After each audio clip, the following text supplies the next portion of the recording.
Good afternoon, everyone. My name is Mike Rakowski, and I'm the Director of Alumni Engagement for the New Brunswick Academic Units at Rutgers University Alumni Association. On behalf of the RUAA, I thank you all for being with us today. I am pleased to welcome you to Advancing Agriculture in Africa and New Jersey, Global Reach and State Engagement, presented by Dr. Edmund Tavernier, Dr. Ramu Govindasamy, and Dr. Robin Brumfield. Dr. Tavernier is a professor in the Department of Agriculture, Food, and Resource Economics. His research focuses on agricultural trade policy and the nexus of agricultural policy and land use at the rural-urban interface. He teaches courses in international trade policy, marketing, and natural resource economics. Dr. Govindasamy is a professor and the chair of the Department of Agriculture, Agricultural Food, and Resource Economics at Rutgers University. He is also a fellow of the Agricultural and Resource Economics Association and served as the president of the Food Distribution Research Society in the United States. He works on fruit and vegetable demand, both in the United States and in Africa, and also teaches a course in global marketing. Dr. Brumfield is a professor and farm management extension specialist in agricultural food and resource economics. She is internationally known for her work in horticultural economics, and most recently through an EU-funded project called Empowering Women Farmers with Agricultural Business Management Training. She teaches two courses, Small Business Essentials and Personal Finance. If you have questions for our panelists, please submit them in the Q&A box at the bottom of your screen. We will do our best to accommodate as many questions as possible. For your convenience, this presentation is being recorded and will be uploaded to Rutgers University Alumni YouTube channel. Following this presentation, you will receive an email with the link to the channel. It is now my pleasure to turn it over to our panelists, Dr. Tavernier. Thank you, Michael. Let me just start off by sharing this presentation from the beginning. We'll take it from here. Oops, nope.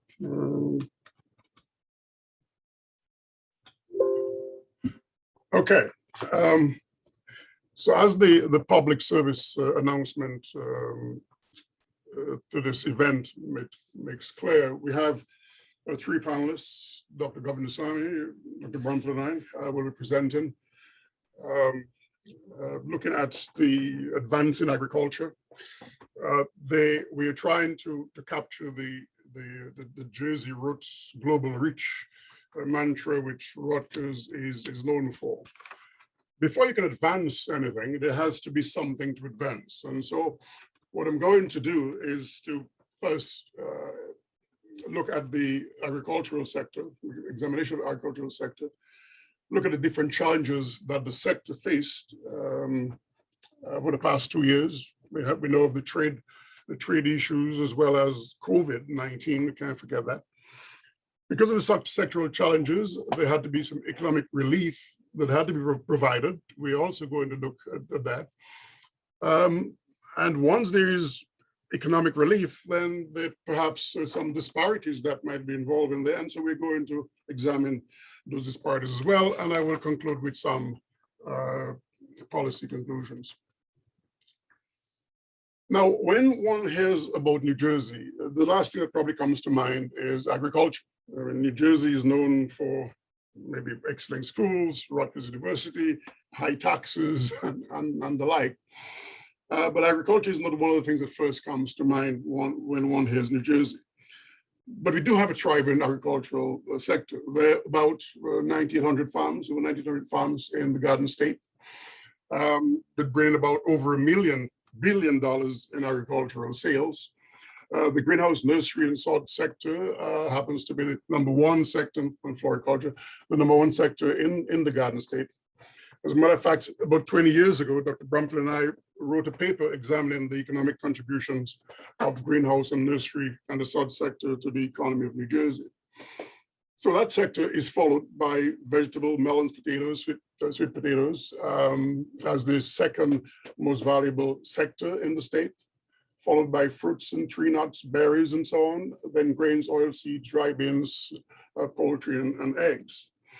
Last year, for example, even at the height of the pandemic, the wholesale value of floriculture, which is part of the greenhouse, nursery, and sort sectors that we talk about here, was about $285 million from 294 growers, and that's up from 239 growers in 2019, who had sales of $10,000 and more. Now, that floriculture sector category was the fourth highest in the US, right? Again, think of New Jersey, and you don't think of it as a major agricultural producer, but this floriculture sector was the fourth highest in the US. Looked at berries, for example, blueberries, we had about 44.5 million pounds last year, valued at about $75.1 million, which ranked third nationally in average price per pound. Again, nationally price per pound. Cranberry, we had 528,000 barrels with a value of about $20.4 million, ranked nationally second in terms of price per barrel. And then peaches. We think of Georgia. We had 7,600 tons with a value of about $20.8 million, and nationally an average price per ton. So clearly there is agriculture there, and nationally we are holding our own in terms of the price that we're getting per ton. Now it is very easy for one to think of agriculture and think of only, well, $1 billion. That's probably not a lot compared to the 27 billion, for example, you get in Iowa, for example. But what we do now is look at the more integrated approach to examining the contributions of agriculture. And to do that, we look at the direct, indirect, and induced contributions of the sector. So even though we have the sector contributing over $1 billion in sales, when you take in the contribution that it makes to food and beverage manufacturing, wholesale, retail, full service, and so on, the total contribution to the economy of New Jersey is over $62 billion.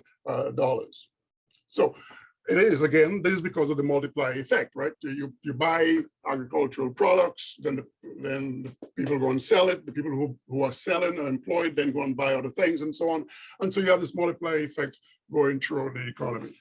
So even though it's $1 billion, then clearly the total contribution is a lot more when you look at the totality of the contribution. Now, let's just take a quick look at some demographic factors. There are farms by race, number of farms. We have over 9,000 held by white farmers, black farmers about 59, Hispanic 390, Asian about 169, and so on. The number of producers, black producers in the state is about 76. Of course, it's less than 1%. White farmers about 16,113. And the reason I'm bringing that up is because later on we're going to look at some of the disparities in disbursement when it comes to the various relief programs. Now, in the US, the white farmers account for 95% of the total farm population, whereas black farmers account for about 1.3% of the population. Now, if we go back about 100 years, about 1920, there were about 926 black farmers in the US, which is about 14% of the farm population at that time. Today, there are about 3.4 million farmers in the US, and only about 45,000 of them are black, which is about 1.3% of the population. So clearly, the trajectory in terms of black farmers and the contribution clearly has been diminishing over time because the numbers have been diminishing. and the National Black Farmers Association have been trying to ensure that, or try to change the trajectory by awarding 25 scholarships to high school students who have decided to enroll in an agricultural program. Now, so again, in 1920, you had about 926,000 Black farmers. Today, about 45,000 Black farmers. So during the 2016 presidential campaign, those of us who like politics and love to listen to politics kept hearing from the former president that China is ripping us off. And that, matter of fact, in Indiana, he said, we can't continue to allow China to rip our country, and that's what they're doing. And if you recall, he would always say things like, believe me, that's what they're doing, believe me, all right? Now, the basis for this rip-off, according to the former president, was the current account deficit. Now that's the difference between the goods and services and investments that Americans are buying from other countries versus what they buy from us. Now, the trade deficit is a major component of this current account deficit. So the solution that the former president took to try to address this rip-off, as in his words, as he saw it, was to impose tariffs. Now, just yesterday, the Senate passed a $250 billion bill that is geared towards addressing science and technology deficiencies, as the policymakers said, and that is a direct challenge to try to address the problems that we foresee with China in the next couple of years. Clearly, we have fallen behind in terms of science and technology, and this bill is meant to do just that, $250 billion.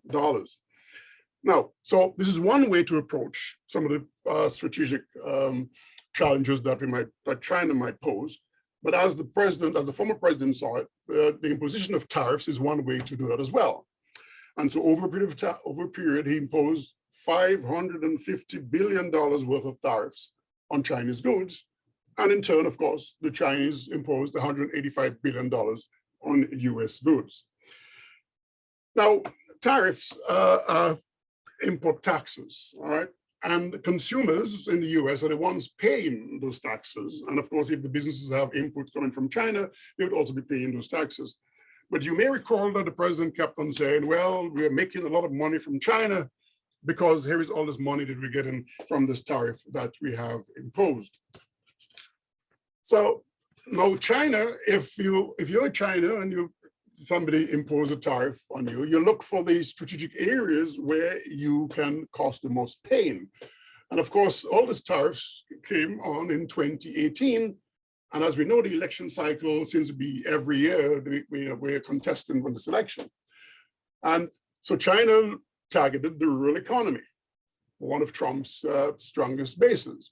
But look at the exports that we send to China in terms of agricultural products. Soybean, 57%, cotton, 17%, sorghum, 80%, dairy, 11%, pork. So if you're going to have a sanction regime, then clearly you want to do it where there is the most pain, right? So what then would be the effects of this retaliatory tariffs on the US ag sector? From 2010 through 2016, China was the top destination for US ag exports, right? You had about in 2014, for example, we had about $28 billion that we sent to China. Now, in 2017, Canada became the top destination for US exports, and followed by China and Mexico were tied for second. In 2017, Brazil overtook the US as China's main ag supplier. Now, since the imposition of the tariffs, exports to China declined to about $15 billion. Now, so we imposed this tariffs, China retaliates. We had no plan to find other sources for agricultural products. So therefore, farmers and agricultural producers are going to be suffering. So in that case, we have to address this problem because we created it in the first place. We levied tariffs, China retaliated, until the US comes up with a plan to try to soften the blow on the farm community. So the U.S. Ag Secretary Sonny Perdue, former Ag Secretary, in July 24th, 2018, put a package of about $12 billion in assistance for the farm community, followed by another $16 billion on May 23rd, 2019, again, to try to help the farm community. Now, none of this money was appropriated by Congress, all right? So, but the USDA, under the Commodity Credit Corporation Charter Act, borrowed that money from the US Treasury to try to shore up the farm community. Now, this money was directed at, again, trying to alleviate some of the pain and suffering. And so we had that money going to soybean. We had about 9 crops in particular, nine commodities in particular in the 2018 package. That went to soybean, cotton, sorghum, wheat, and so on. In 2019, however, I suspect that, well, wait a minute, that looks suspicious. Why are you targeting only those crops that Midwestern farmers are going to enjoy? So the 2019 package extended that list to include the 9 plus 32 more, so for a total of about 41 products that were targeted. Now, in January 2020, again, because the Chinese had a view, looked at politics when they're doing that, the president, when he's doing that, also had politics in mind, because in January 2020, he tweeted that he hoped that the money would be the first thing that they would most remember, close quote. So clearly there's a lot of politics playing with this thing. So let us just see then how this aid was distributed. According to a Freedom of Information request that was put on by the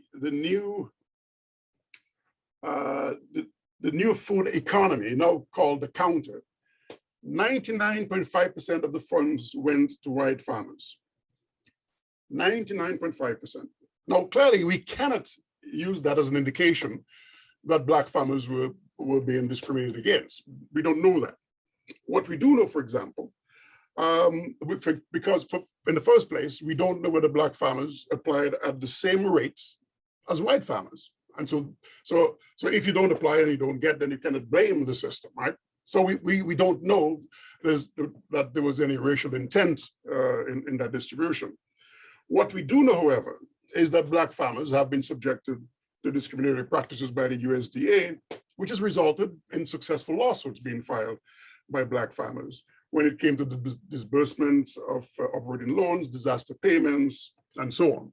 All you have to do is look at the Pickford versus Glickman, Norm Glickman, who was the former Ag Secretary years ago.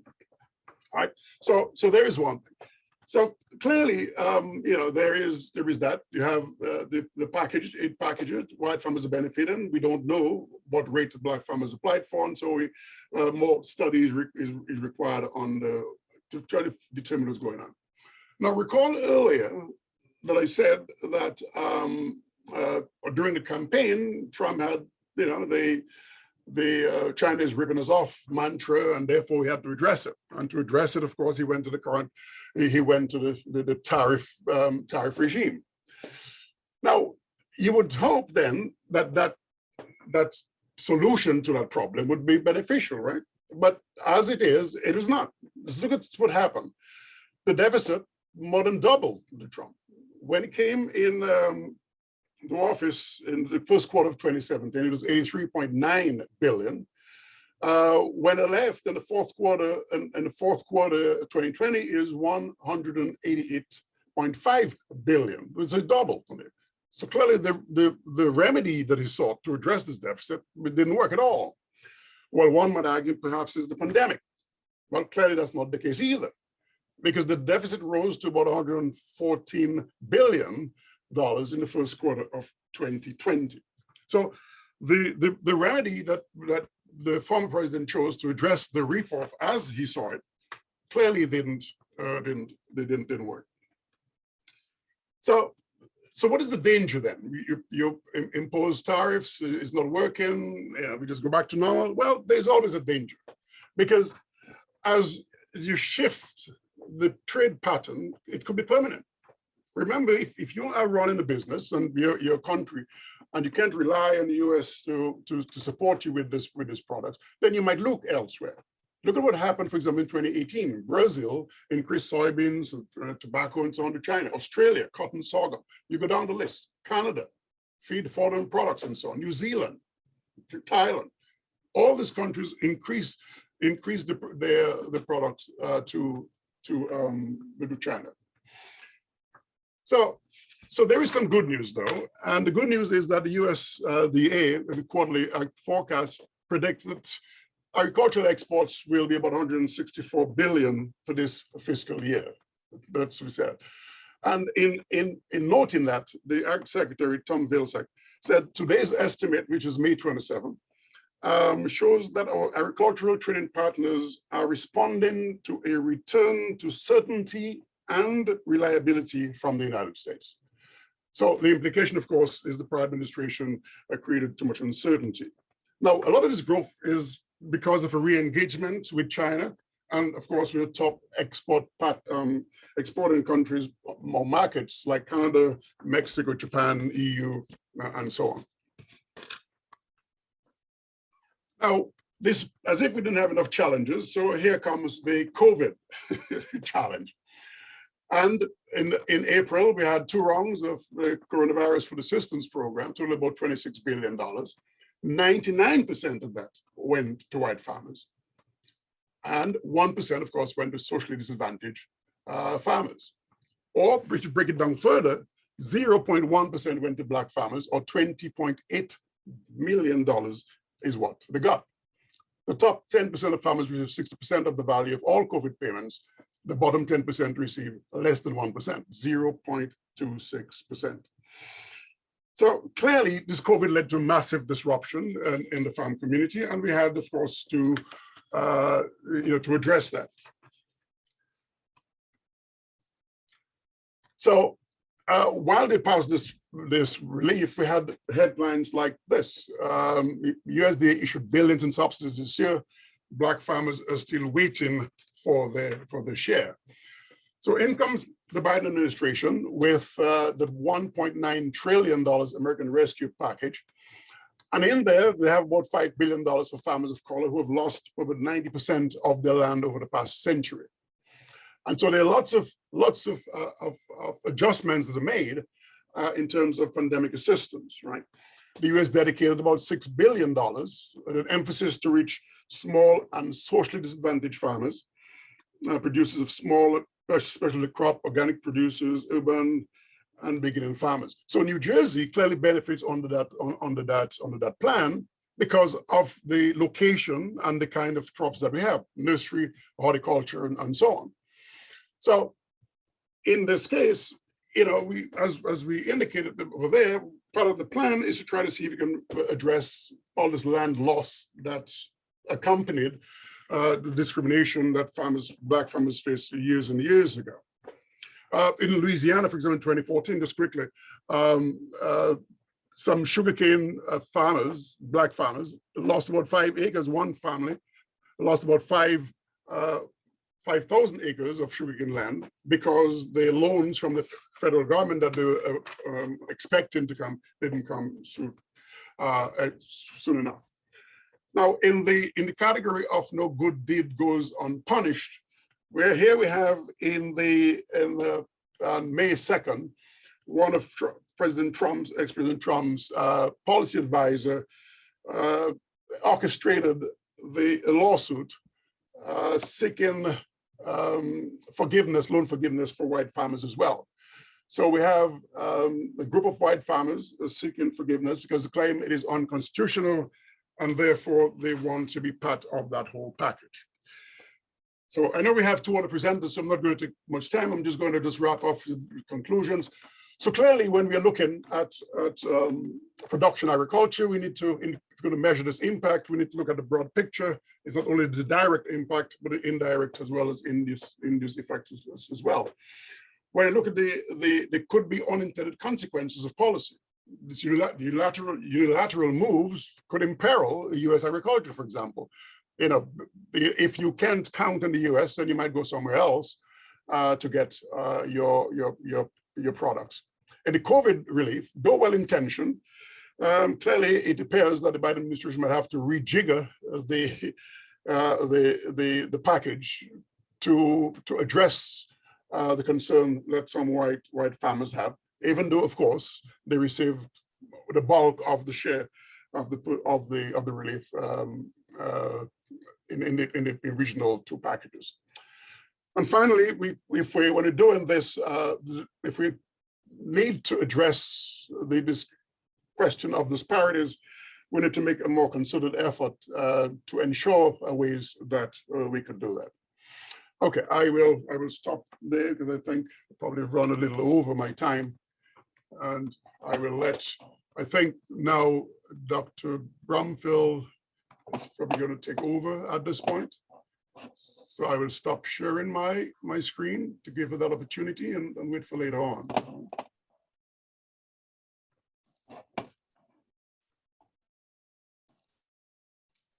Well, thank you, Dr. Tavernier. Hopefully my screen is what you see up now. Oh, wait a minute. Is it up?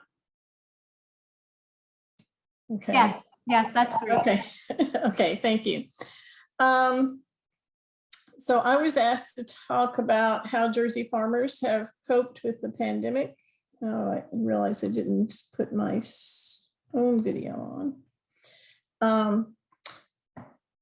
And Dr. Tavernier gave a very good explanation of our agriculture in New Jersey. And so some of the slides that I have are a little bit of a repeat, so we can maybe catch up by skipping through them very quickly. But just to do a little bit of an overview, and this was from a talk that Dr. Ramu and I gave for the vegetable growers early this year. So the impact on agriculture is grocery store prices are up, or they were up 5.6% in June 2020, more than June 2019. And as you know, everybody was staying home cooking, so food at home prices rose, and there was some inflation in food at home. So it put pressure on several food industries, including supply chains including dairy, beef, pork, and poultry. My specialty is greenhouse economics, which is the ornamental horticulture is the #1 sector in New Jersey. They've asked me to give a talk next week about how to deal with disruptions in the supply chain. So I would say that's one of the big impacts that we're facing, because as far as sales, that's remained high because of the kind of commodities that we have.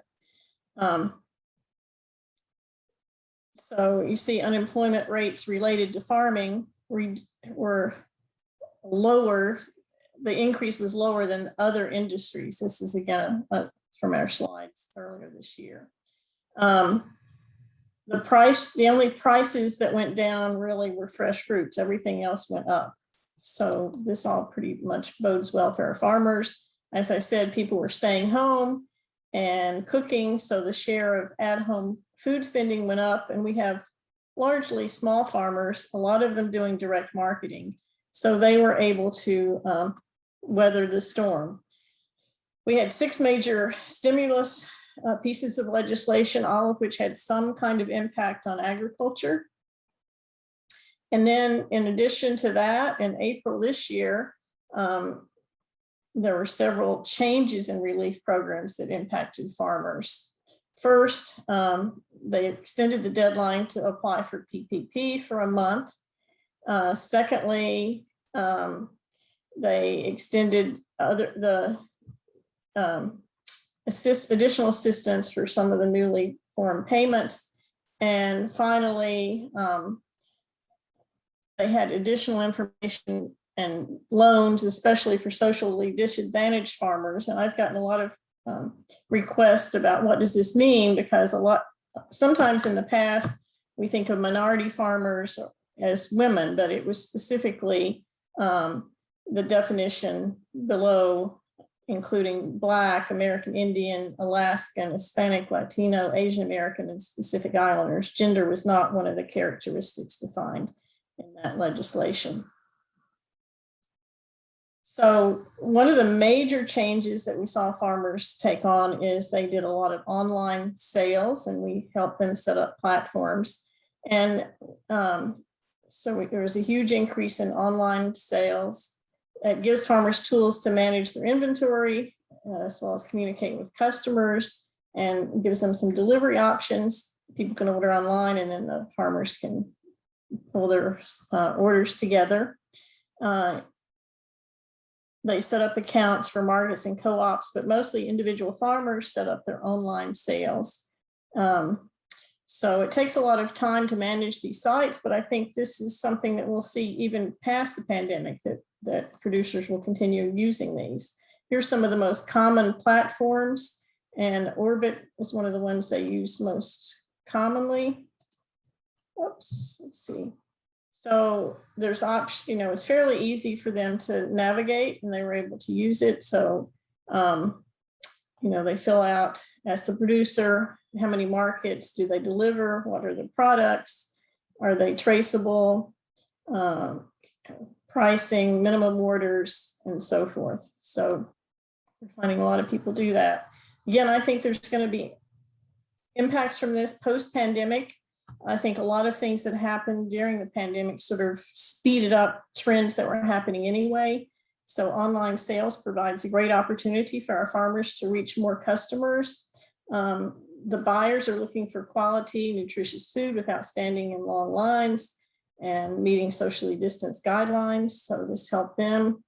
Their brand gave peace of mind to the customers. So it was an online store that consumers tend to like. So I think some of that's going to continue on into the future.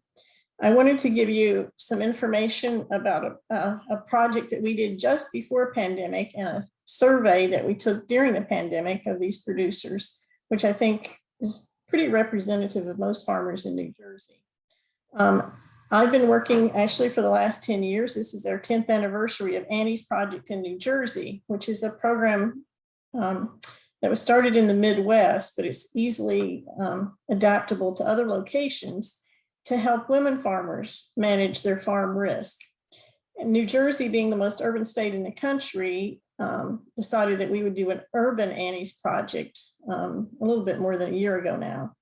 And we included beginning farmers and military veterans, as well as women. We wanted it to be geared primarily to women, but we allowed anybody to join us that wanted, whether they're men or women. We had 20 team members who were and collaborators, part from Rutgers and part from the ag industry representatives. Farm Credit's always been a big supporter of us in the past. Annie's Project has always targeted educating women in the 5 areas of risk that have been identified by USDA that farmers face. So marketing and pricing is one of the major ones, production, financial, human and personal, and institutional or legal. So those are the 5 areas that we looked at. So we took the basic Annie's Project and we added things specifically related to urban agriculture to help them succeed in the 5 areas. A lot of this would be some of moving to totally sort of city locations, the toxicities in the soil and how to mitigate that, or to work around it by, say, being a hydroponic grower, for instance. Again, almost all of our agriculture would be classified as urban anyway. 92.2% of our population resides within urbanized areas. And so we're sort of the first state that decided to do an urban Annie's Project, and we've got a lot of interest in that from other states. And we had it in 3 different locations throughout the state. This is the graduating class that ended in January, right before the pandemic last year, of the central location. We had 3 locations, north, south, and central New Jersey. We had all the live speakers in central New Jersey speaking to Roseland in the north and Mays Landing in the south. So we kind of got ahead of what we had to do eventually anyway with the pandemic, of having remote learning facilitators at each location so they could lead the class. People did come to a central point, and we had them do homeworks, and the first 20 minutes each group at each location discussed their homework. The idea was by the end of the class, they should have had a business plan put together. So this started in December 2019, ended in January 2020, again, just before we all shut down for the pandemic.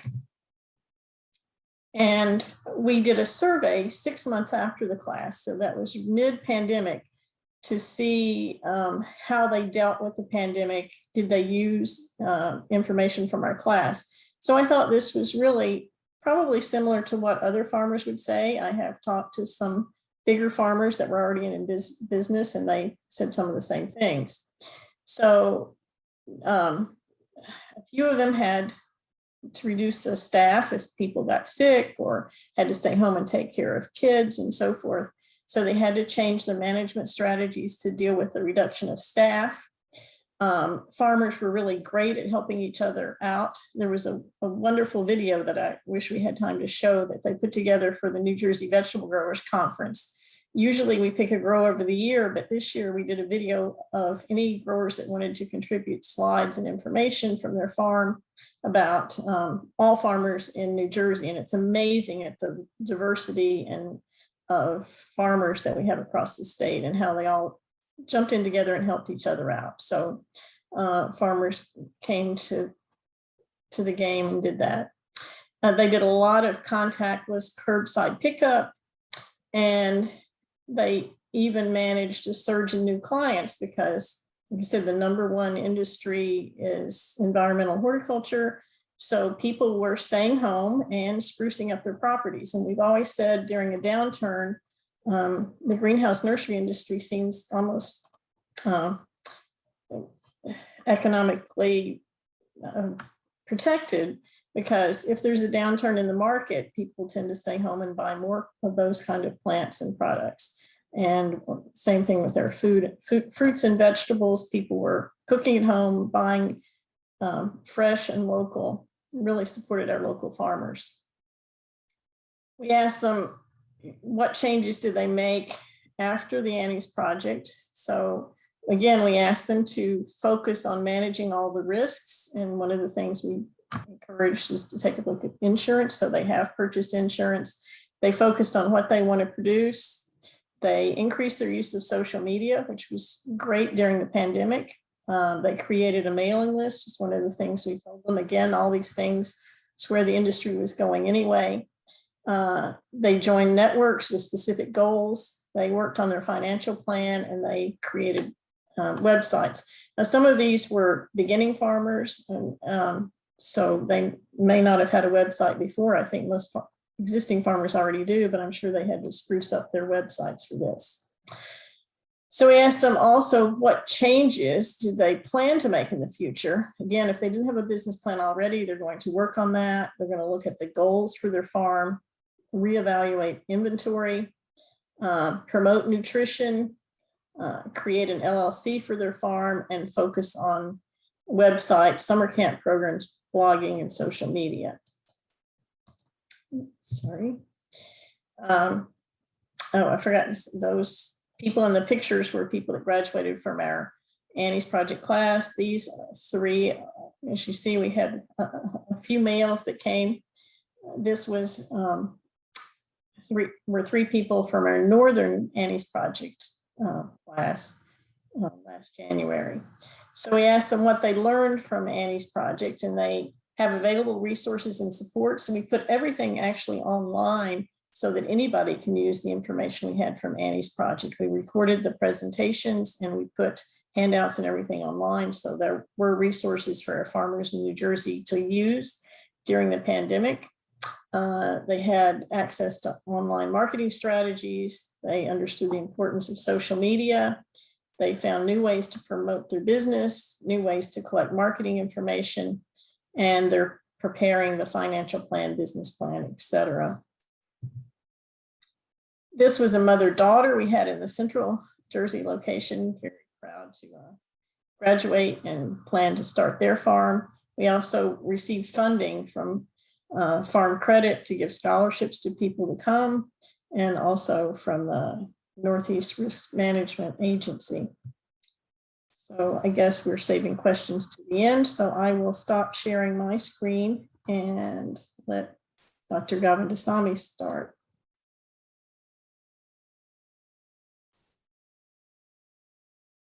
Okay, we are switching gears now. You heard about New Jersey, the last couple of lectures, and I'm going to talk about Africa. And this is a famous slogan from Rutgers, Jersey Roots and Global Reach. So we work in Africa for the past 15 years, and this one in particular is we finished this project last year. 5-year project. The funding came from USAID. And in this particular project, Jim Simon in plant science, who is on campus, he's the PI and I am the co-PI on the project. We're looking at the ag economics, marketing, and profitability of crops. And we focused on African traditional vegetables in this particular grant, and helping farmers produce these vegetables and also consume these vegetables. Now, when you talk about an African traditional vegetables, the question is, what are they? And that would be the basic question for many. And I give you some examples here. As you can see, and I've shown 4 plants here. African spider plant, commonly consumed throughout Africa.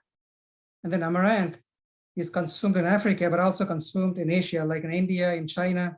It's quite common.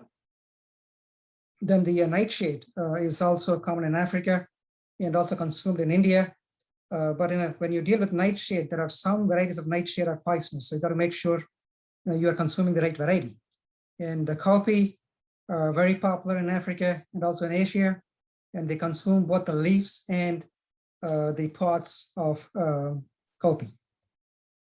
Now, why look at African traditional vegetables, ATVs we call, because they are very popular in many parts of Africa, especially in Kenya and Zambia. Over 90% they know about it. Problem is, in the urban areas, it's not available because it's not being grown popularly in the region. They know it, but not available. In fact, if you look at the unmet market demand, it's more than $100 million. That's a huge amount in Africa. And based on our research, both in Kenya and Zambia, there is a lot of demand for these ATVs in Africa. And again, the objective is income generation for the farmers. Now, they have smallholder farmers, owning, less than 1 acre, 0.5 acres. They can grow these crops. They can sell them to consumers, and they can also consume, for their own. If you look at these ATVs, look at the vitamins and minerals. Really a huge difference compared to other vegetables like the potatoes and the cauliflower and so on. So they really make a big impact on the health of these Africans. And also many of these ATVs, they are grown locally, which means they are used to the different kinds of environments, especially when there is a drought in the region, they grow better. So our objective is to produce these nutrient-rich ATVs, and then market them locally in Africa, and also should be consumed by the locals to improve their health. So that's the combination. What we use is a market first approach is what we use, which means again, everything driven from the demand side. Unless there is demand, don't grow any of these crops. That's the bottom line. And we work with the governments in terms of policy, making policies, work with the NGOs in terms of getting monies, getting volunteers. We work with international organizations in many countries. We work with universities, both in Africa and in the US. And we work with private companies in Africa. So it's a combination of everything, basically. That's what we work with to help smallholder farmers in Africa. We focus on 4 aspects: access, affordability, availability, and adoption. What is access? In terms of resources to farmers, smallholder farmers in Africa, they don't have the access to the resources, getting seeds, getting inputs in production. So we help them to get those inputs. Affordability, which means for the consumers, unless they have the buying power, they won't be able to buy it. By again selling these ATVs, they make income, which means they can buy whatever they want to buy. Availability.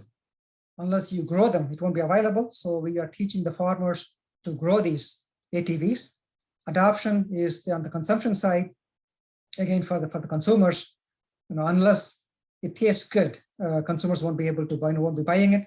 So we look at all the 4 aspects to promote ATVs in Africa. We look at 4 pillars, in Africa, and things such as an access and consumption is one of the key aspects. And I think on the right side, is where you see my pictures, it's difficult to read the numbers. So look at the consumption here. If you look at these are the ATVs we looked at based on our own survey. Those who consume every day ATVs in Kenya and Zambia, almost nobody. Okay, so those who consume once or twice a week, there is a slightly higher number. But look at the number also, those who rarely consume, a large number.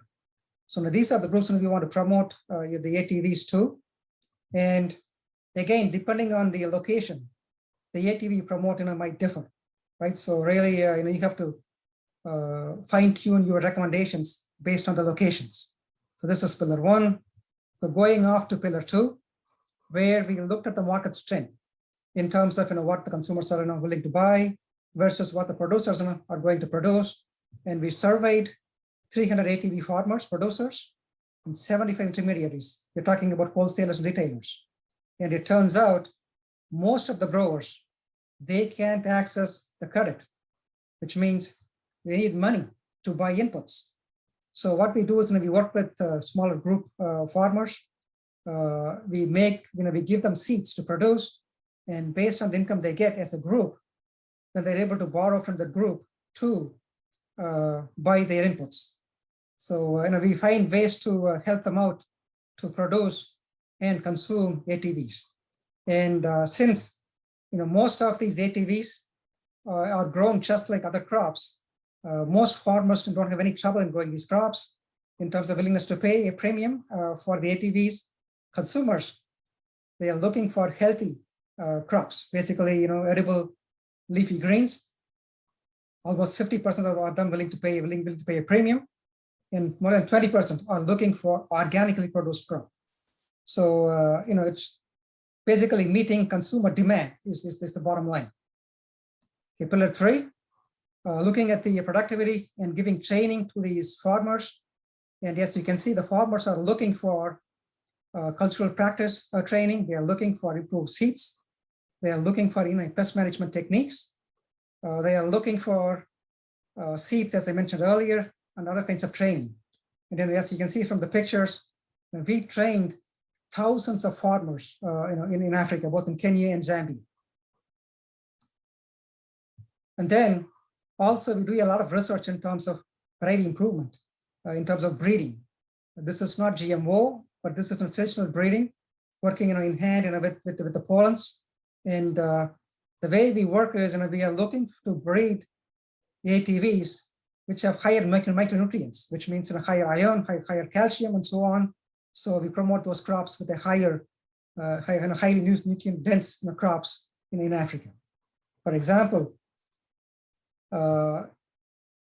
when you have more than 30% of daily requirement of these nutrients, it's a high source. For example, in calcium, when you have more than 215 milligrams out of 100 gram of the crop, it's a high source, right? So if you look at the AIVs, most AIVs, calcium, 300 milligrams, a lot more than high source. Likewise, in iron, 2.3 milligram is what you consider as a high source. If you look at the ATVs, 4.2 milligram. Likewise, in all the other products, very high nutrition. And we do have all the analytical equipments here at Rutgers in the plant science building, all done by Jim Simon. So we analyze the crops, and based on the content, we recommend the crops. We analyzed some of the crops, the top crops, 5 crops, and this is from Kenya and from Zambia. So this is from a dried ATVs, and it looks like, look at the iron, much higher, vitamin A, much higher So this is what we would recommend to producers to produce in Africa, both in Zambia and Kenya. Okay, so the bottom line is the germplasm, we're working on them to breed them, and then looking on based on the demand, we are training the farmers with the best management practices, and then we're also working with the chefs to create recipes for the consumers and make sure they're edible, liked by the consumers, and then based on the nutrient content, then we breed these vegetables and supply them to producers in Africa. So that's pretty much the bottom line.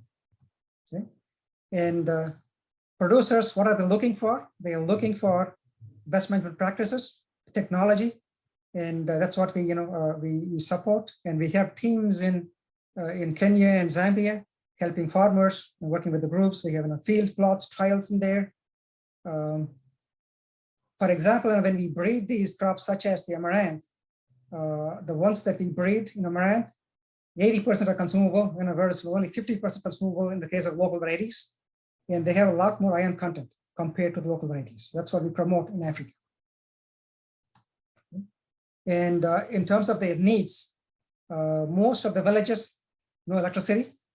We work with them to put up the panels, solar panels. Somewhat expensive, so you won't see them that often. We work with them to bring the water out of the ground.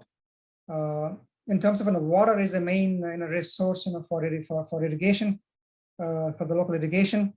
If you dig 15 feet, they have water, okay, but they don't know how to get the water out. Where I grew up in India, okay, you drill 1,200 feet, still there is no water. So they have the water, but they still need the technology to take the water out of those holes. And these machines cost about $800 a piece. The foot pump, we work with them to get those foot pumps, and we pump those water to those tanks, and then it is irrigated through drip irrigation. So this is very common in Africa. So we train them in pretty much in all activities. Okay, we work with the seedling growers. We work with the a lot of growers, small farmers in Africa, and we also help them in terms of processing, right? So solar drying, in terms of post-harvest technologies to keep the produce cool, and also we work with them to develop recipes to work with the consumers and the producers. So lots of work we do in Africa to helping the farmers. Also in terms of getting credit, they need money to buy the inputs.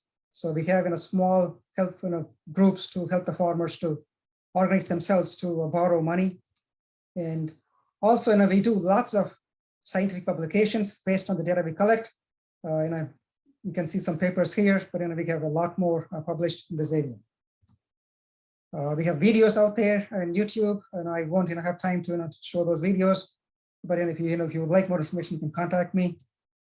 So the bottom line is it's a science-driven, market-driven approach, helping farmers.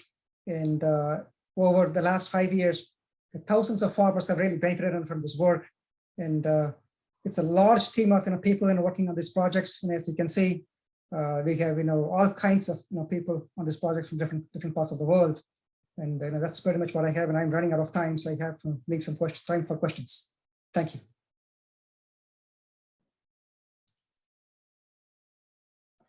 Thank you very much, all of you. We have a few questions. Maybe we can get to one or two.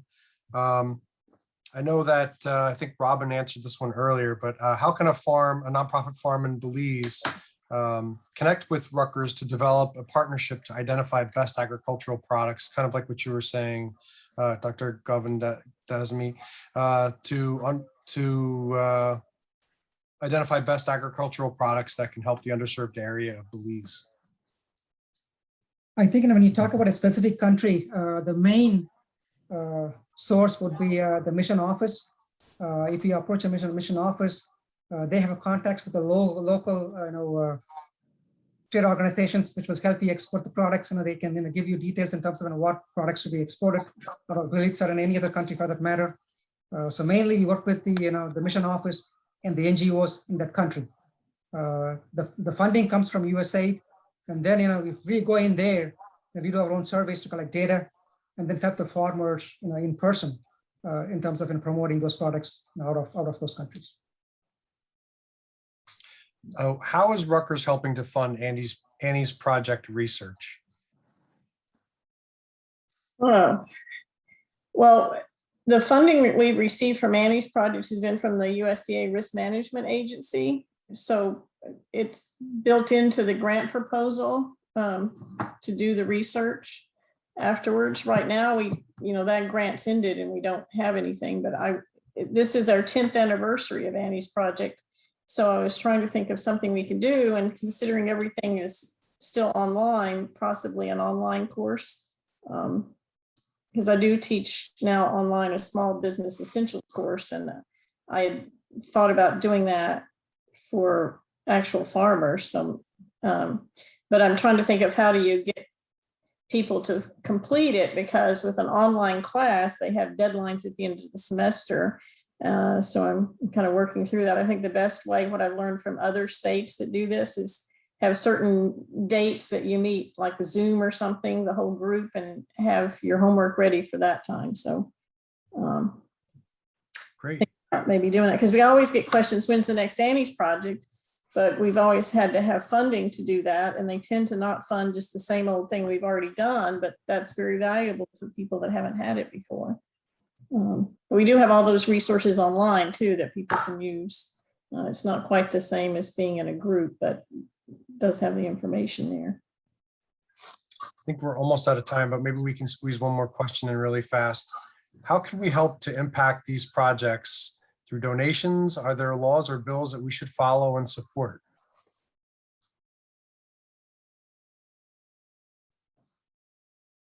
I think the best way to support is Rutgers Foundation, and they have ways to, depending on your objective, you can tell them what and how you want to support, and they will find a way to connect you to the whoever you want to work with, and the foundation is the best way to work with.